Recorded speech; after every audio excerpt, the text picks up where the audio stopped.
Tell me something, dear friend. When was the last time you walked through your home and felt truly free? Not just organized, not just tidy. I mean a deep, soul-level kind of peace. The kind where the space around you feels light, clear, and calm. The kind that makes you breathe a little easier. If it's been a while, you're not alone. So many of us spend years folding, arranging, storing, and restoring. We try different bins, drawers, labels, hoping that if we just move things around enough, we'll feel better. But here's something we don't often say out loud. Maybe the answer isn't better organizing. Maybe it's letting go. You see, what we hold on to says a lot about what we've been through. Our stories, our seasons, our hopes. And sometimes those things, those items, those quiet burdens stop serving us. But we keep them anyway, because we think we might need them later. Or we feel guilty letting them go. But what if we gave ourselves permission? Permission to release the things that no longer support the life we live today. What if clearing a shelf could clear our heart? What if less clutter meant more peace? That's what today is about. This isn't a list of chores or a lecture about tidying up. This is a conversation, a gentle journey inward to uncover 10 quiet burdens that many women, especially in their later years, are still carrying. And most importantly, how to let them go with grace, with love, and without guilt. So, take a moment, make yourself a warm drink, settle in. You don't need to fix everything today. Just begin with this moment, this breath. You're right on time. Let's begin. Number 1. The clothes that whisper someday. Let's open the closet, not just the doors, but the memories inside. Behind those hangers, folded in the back of a drawer, maybe tucked in a bin on the top shelf, are pieces of your past. The jeans from when you were 10 pounds lighter, the blouse from a wedding in the late 1990s, the business suit you wore to meetings before you retired, and that one dress you've kept for, just in case, though the occasion never came. These aren't just clothes, they're stories, seasons of life, hopes, regrets, identities we once had, or still wish we had. And often, we keep them because we think, maybe I'll need this again. Or worse, maybe I'll be that version of me again. But here's a truth that's both tender and powerful.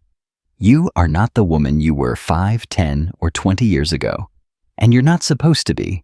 You have changed, grown, evolved, softened, strengthened. Your body, your pace, your life, all beautifully different now. And that's not something to mourn. It's something to honor.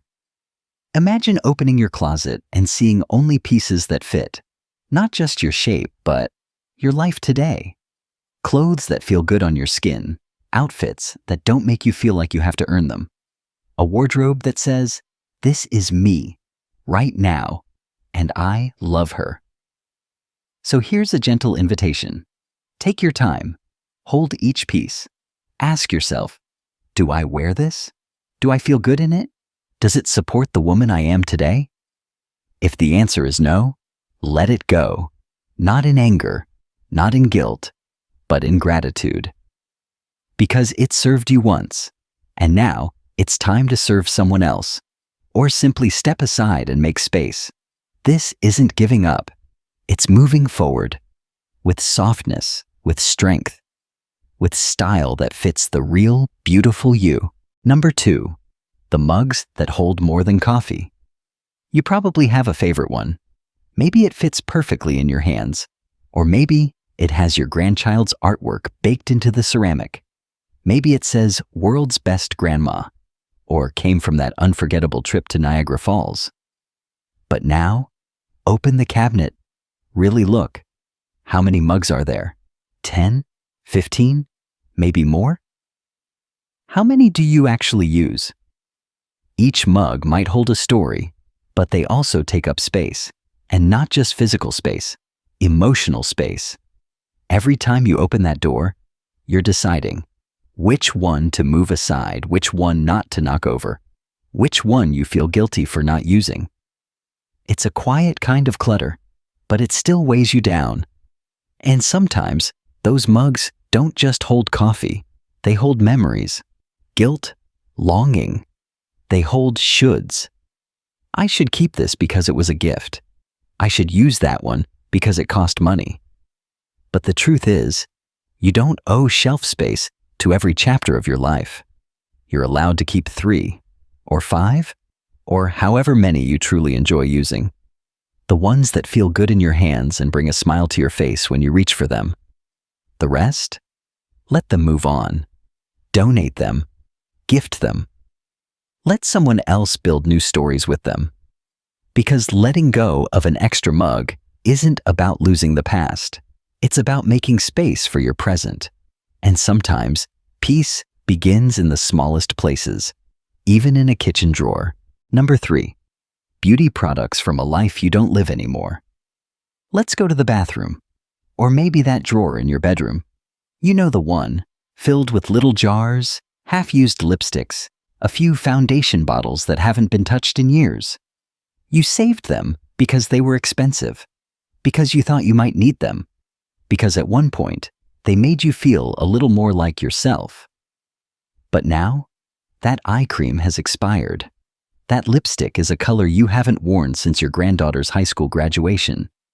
The perfume smells more like a memory than a reflection of who you are today. And yet, they stay, taking up space, quietly whispering, maybe someday. But here's the thing. You are not a maybe someday kind of person. You are here, today, worthy of care, comfort, and quality. Expired products can irritate your skin or dull your glow, but more than that, they carry emotional weight. Each time you reach for something that no longer works, there's a subtle message. This will have to do. But you deserve better than just making do. So here's something gentle you can do this week. Open every drawer. Look at each item. Smell it. Try it. Check the date. And if it's not right for who you are today, let it go. No guilt, no shame, just release. And if your budget allows, buy yourself one new item, just one. Something that feels like a gift, not to who you were, but to who you are right now. Because beauty isn't about what's on the shelf. It's about how you feel when you look in the mirror and say, I'm still here. I still matter. I'm still beautiful. And that kind of beauty? It never expires. Number 4, books that became silent guilt. Take a slow walk past your bookshelf. Look at the spines lined up, some proudly displayed, others quietly collecting dust. Ask yourself, how many of these have you truly read? And how many are just waiting for someday? Waiting for more time, waiting for that spark of energy or interest that never quite comes. Books are beautiful. They hold stories, wisdom, ideas, but they can also hold pressure. Every time you glance at them, you might hear a whisper, I should really read that. I meant to start that one last winter. I never finished the second chapter. But dear friend, your value is not measured by the number of books you finish. You're not a student cramming for an exam. You are a woman living a full, rich, dynamic life. You get to choose what feeds your spirit, not what sits on a shelf as a silent obligation. So today, maybe gather those books. One by one, hold them in your hands and ask, do I truly want to read this now? Does it still speak to me? Keep the ones that feel exciting, that stir curiosity, that still light a spark in you. The rest, pass them on to a neighbor, a senior center, a library. Let someone else find joy in what no longer serves you. And let your shelves breathe. Let them reflect where you are now, not who you thought you'd be 5 years ago. This isn't giving up on learning. It's giving yourself permission to choose joy over guilt, presence over pressure, and a shelf that brings comfort, not clutter. Number 5. Jewelry that's been broken too long. Open that little box in your dresser, the one lined with soft velvet, or maybe tucked away in a drawer you haven't opened in months. Inside, there's a gold chain with a broken clasp, a single earring whose pair disappeared years ago, a ring missing its stone, tucked away with the thought, "I'll fix it someday." But someday hasn't come. And the truth is, some of these pieces haven't seen the light of day in a decade. You keep them because they once meant something, and they did. They still do. That bracelet might remind you of your first anniversary. That tangled necklace might have been a gift from someone you loved deeply. But here's something tender to consider. When something sits broken for 10 years, it's no longer a piece of jewelry. It becomes a quiet, lingering weight. Not just in your drawer, but in your heart. Every time you see it, even if you don't say it out loud, it brings up a flicker of something unfinished. And that emotional clutter, it's just as real as physical clutter. So here's an invitation. Pick up each piece. Hold it gently. Ask yourself, does this bring me joy now? Is this something I truly want to fix? If the answer is yes, then maybe this is the season to finally have it repaired. But if not, that's okay too. Take a photo if it helps. Write a little note about the memory if you need to. And then, let it go. Donate it, repurpose it, or pass it on to someone who would cherish it. Because you're not throwing away a memory. You're choosing peace over sentiment. You're honoring your past while making space for the woman you are today. And that is a beautiful act of love. Number 6. Linen closets that don't breathe. Let's open that door. The one you usually shut quickly. Behind it, sheets you haven't used in years, towels from a beach trip long past, pillowcases with no partner, and mismatched sets you've held onto just in case. It builds up quietly. A stack here, a fold there, a shelf of what if and maybe later. But over time, your linen closet becomes less about comfort and more about chaos. And every time you reach in, there's a little moment of frustration, digging, searching, shifting, settling. You deserve better than that. You deserve ease, simplicity, that fresh, calm feeling of opening a door and finding only what you love to use. The soft towel that wraps around you just right. The sheet set that makes your bed feel like a sanctuary. A good rule of thumb? 2 sets of sheets per bed, 2 or 3 towels per person. That's it. The rest? Let them go. Touch each item. Ask, do I use this? Do I love how it feels? Does it serve my life now? If it's threadbare, stained, or unused for over a year, release it. And don't worry, many animal shelters will gratefully accept old towels and linens. So even in letting go, you're still giving. This isn't just about a clean closet. It's about creating breathing space in your home and in your life. A space that supports you, so you can rest, unwind, and feel held by your surroundings. Because you deserve comfort, not clutter. Number 7. Glasses that no longer show you clearly. We all have them. Those old pairs of glasses, tucked in drawers or resting in dusty cases. Some with scratched lenses. Others with outdated prescriptions. A few that once made you feel stylish, confident, even bold. But now, they don't help you see. They don't help you feel seen. And yet, we keep them. Why? Maybe it's because they were expensive. Maybe because they remind us of who we used to be. Or maybe, deep down, we're still holding on to an old version of ourselves, the one who wore those glasses to work every day, or out to dinner with someone we loved. But vision is more than eyesight. It's about clarity, about living in the present with eyes wide open and focused on what matters now.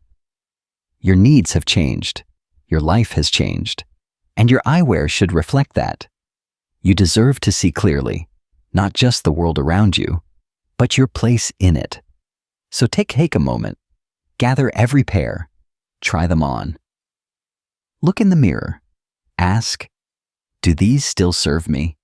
Do they help me feel like myself today? If not, let them go. Many optical shops and charities will accept donated glasses and pass them on to someone who truly needs them. That way, even in parting, they still serve a purpose. Because letting go of old glasses isn't just about vision.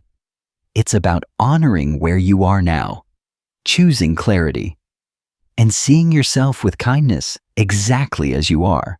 Number 8, kitchen gadgets you never touch. Open those kitchen drawers, the ones that barely close. You might find 2 can openers, 3 vegetable peelers, a garlic press you used once, and that avocado slicer you thought would change everything. And in the back, a popcorn maker you brought out one movie night 7 years ago. We collect these things with good intentions. A new tool promises healthier meals, easier prep, more creativity. And sometimes it delivers.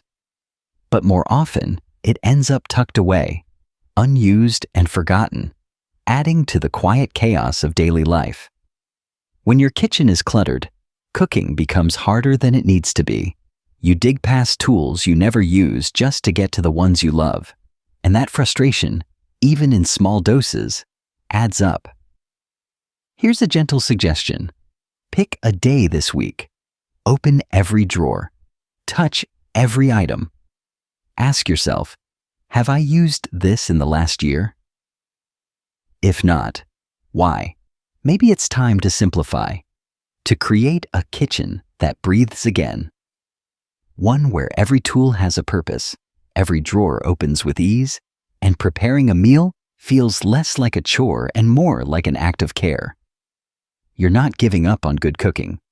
You're making room for joy, peace, and clarity in the space where you nourish yourself and those you love. Keep only what truly earns its place. Let the rest go, with gratitude for what it taught you, and peace in knowing you no longer need it. Number 9, papers that anchor you to the past. It often starts with one magazine, one recipe you wanted to try, one article you meant to read. Then, before you know it, there's a stack on the nightstand, a pile under the coffee table, a folder of clippings you plan to organize someday. But weeks turn into months, sometimes even years, and those papers become something else entirely. Not resources, not inspiration, but quiet reminders of what you haven't done yet. They whisper, "You're behind. You forgot. You never got to that." But here's the truth. You're not behind. You're simply in a new season. One where you get to decide what really matters now, not what felt urgent 3 years ago. And in this digital world, nearly every article, recipe, or story is available online. Letting go of paper doesn't mean losing knowledge. It means gaining freedom. So find a quiet afternoon. Sit with the stack. Touch each item. Ask yourself, does this still speak to me? Do I still want to make this recipe? Read this story? Save this piece? Keep only what feels current and meaningful. Recycle the rest. You don't need to catch up. You get to move forward. Because a clear table, an open shelf, a tidy corner, these are not just visually pleasing. They're emotionally calming. They remind you that your time and attention are precious, and your home should reflect that. Let your space say, I'm present, I'm peaceful, I'm choosing now. Number 10, old technology, old guilt. Take a look around your home, maybe in the back of a closet, a drawer in the hallway, or a box in the garage. Chances are you'll find them. A bundle of tangled cords, an old flip phone, a digital camera that hasn't worked in years, or maybe even a dusty printer that still sits in the corner, waiting for just in case. We keep these things not because we use them, but because of what they represented. At one point, they were cutting edge, valuable, even exciting. We remember how much they cost, or we think we might still need them. Or maybe we just haven't had the energy to decide. But here's the thing. Technology moves on, and when it does, what was once useful becomes clutter. Not just in our homes, but in our minds. Every time you see that drawer of old gadgets, it carries weight. A small voice saying, "You still haven't dealt with this." And over time, that voice becomes noise, unfinished business, subtle stress. So here's what I invite you to do. Take just 30 minutes. Gather every unused charger, every old device, every maybe someday piece of tech. Ask, does this still work? Do I still need this? If it's broken, recycle it. If it works, donate it to someone who can use it today. And most importantly, release yourself from the pressure of holding on. Because you don't live in the past, you live now, and your home should reflect that. It should support the life you're living, not the one you used to live or the one you thought you might get back to.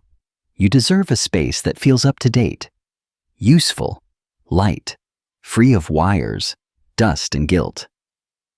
Let go, and feel how much lighter your spirit becomes. Number 11. Digital clutter you forgot was there. Let's go beyond drawers and closets for a moment and look at something less visible but just as heavy. Your digital space. Your phone, your tablet, your computer, photos you meant to organize, emails you never opened, apps you downloaded and forgot, notes, screenshots, files, thousands of tiny pieces, quietly adding up. You may not see the mess when you walk into the room, but you feel it. That little buzz of overwhelm when your phone tells you storage is full, the stress of too many tabs, or the guilt of unanswered messages that have long lost their urgency. Here's a gentle truth. You're not meant to carry everything, not even digitally. Set aside a little time this week. Delete 5 apps you never use. Clear out old screenshots. Organize a folder of photos, or simply delete the ones you no longer need. Unsubscribe from emails that don't bring value or joy. Your digital world is part of your home now, and it deserves the same peace and clarity. Remember, less data, more ease, fewer files, more focus. One less distraction, one more breath of calm. Number 12. Projects that never made it past someday. Let's talk about something we don't often mention out loud, the unfinished projects we've quietly carried for years. Maybe they're tucked away in a closet, inside a storage bin, or sitting silently in a corner of the guest room. A half-knitted scarf you meant to finish last winter? A scrapbook you started when your grandchildren were babies? A sewing pattern still folded, never cut? Or a puzzle that lost its magic halfway through? These projects started with joy, with hope, with inspiration, and with the best of intentions. We imagined the finished product. We pictured the smiles it would bring, and we told ourselves, I'll finish it when I have more time. But time passed. Life kept moving. Priorities shifted. And little by little, these projects stopped being creative outlets and started becoming quiet burdens. Not because they're bad, but because they're reminders of time we didn't take, of energy we no longer have, of expectations we placed on ourselves that no longer fit our lives. And so they sit, gathering dust, taking space, carrying weight. But here's something gentle I want you to hear. You have permission to change your mind. You are not obligated to finish everything you start. Releasing a project isn't failure. It's freedom. It's self-awareness. It's the grace to say, that version of me had different dreams, and I honor her, but I don't need to hold on to them anymore. So today, open the bin. Look at what's inside. Touch each item. Ask, does this still bring me joy? Am I excited to return to this? Or am I keeping it out of guilt? If it no longer sparks joy, donate the supplies. Pass them on to someone just beginning their own creative journey. Let your space and your heart breathe again. Because peace doesn't come from unfinished promises. It comes from releasing what no longer fits and making room for what does. If you've made it all the way to this point, I want to thank you. Not just for watching, but for showing up for yourself. Because what you just did wasn't small. You gave your attention to something most people avoid. You looked at the quiet corners of your life with honesty, tenderness, and courage. And that matters. This journey we've taken today wasn't about getting rid of stuff. It was about getting closer to yourself. It was about creating a home, not just with fewer things, but with more meaning, more ease, more space for the woman you are now. Letting go isn't always easy, but it's a powerful kind of love, not just for your space, but for your story. You're not throwing away the past, you're honoring it, and you're making room for joy in the chapter you're living now. So here's what I invite you to do next. Find one thing, just one. A drawer, a shelf, a single item, and ask yourself, do I really need this? Does it serve the life I'm living today? Start small. Start kind. Let that one step be enough for today, because the peace you're looking for, it's not far away. It's already inside you, just waiting for a little more room to breathe. Take care, beautiful soul. You are exactly where you need to be, and you are more than enough.